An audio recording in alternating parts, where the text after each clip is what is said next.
আমরা গতকাল রাত্রে আমাদের যে ডিবি পুলিশের নেতৃত্বে একটা সফল অভিযান সম্পন্ন হয়েছে। এটা ইতিমধ্যে আপনারা হয়তো জেনেছেন যে আমাদের জেলা পুলিশের যে অভিযান, রেগুলার অভিযান যেটা, এটা আমাদের চলছে। আমাদের পুলিশ সুপার মহোদয়ের নেতৃত্বে, ডিআইজি মহোদয় এবং আমাদের পুলিশ হেডকোয়ার্টারের নির্দেশনায় আমাদের রেগুলার অভিযান যেটা মাদক এবং অস্ত্র উদ্ধার, তারপর রেগুলার চেকপোস্ট এবং রেগুলার যে সিকিউরিটি পেট্রোল, এটা আমরা আমাদের দৈনন্দিন কার্যক্রমের অংশ হিসেবেই করে থাকি।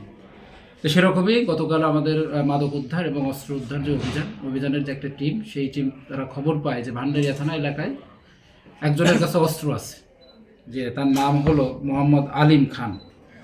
যে তারা জানতে পারে যে এই লোকের কাছে অস্ত্র থাকতে পারে, অস্ত্র আছে। এই সংবাদের ভিত্তিতে তারা সেখানে যায়, ঘটনাস্থলে যায়।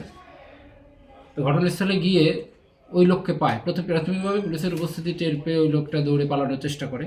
তারপর আমাদের লোকজন তাকে ধরে তাকে জিজ্ঞাসাবাদ করলে সে জানায় যে তার কাছে একটা অস্ত্র আছে। তারপর তার দেখানো মতে তার শয়ন ঘরের বিছানার নিচ থেকে কাপড়ে পেঁচানো অবস্থায় একটা অস্ত্র উদ্ধার করে। তো অস্ত্রটা হলো একটি বিদেশি পিস্তল, যার দৈর্ঘ্য 17 সেন্টিমিটার এবং প্রস্থ 12 সেন্টিমিটার, এবং এটার ফায়ারিং পিন সচল আছে। আমরা আমাদের যে অস্ত্রাগারের যে ইনচার্জ আছে তাকে দিয়ে আমরা দেখাইছি, এটা সচল অস্ত্র বলা যায়।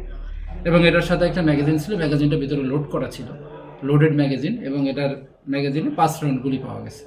এবং গুলির গায়ে লেখা আছে 7.65 মিলিমিটার।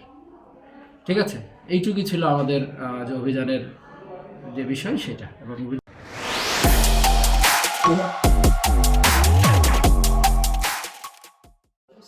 বললেন যে আমরা 12টা একটা প্রেস ব্রিফিং করবো, যে সিস্টেমগুলো প্রেস ব্রিফিং কিনা আমাদেরকে। আমি কিন্তু আসলে ইনফরমেশন ছাড়াই এসেছি যে তাহলে এটা গুরুত্বটা থাকে, কিছুই দরকার। আচ্ছা আমি একটা কথা বলি, হ্যাঁ আমি একটা কথা বলি, ওনাদের পেশাদারিত্বে এখন দলে দলে সাংবাদিক পেয়ে তো ওরা বলবে না, মানে বলা হয় তা সেখানে প্রেস বলা হয় না। সেগুলো সদস্য না দিয়ে মুশকিল ডাকি না। ঠিক আছে এবার, ঠিক আছে হাবিব ভাই এটা আসেন। হাবিবের মন খারাপ আপনাকে বলছে ভিডিও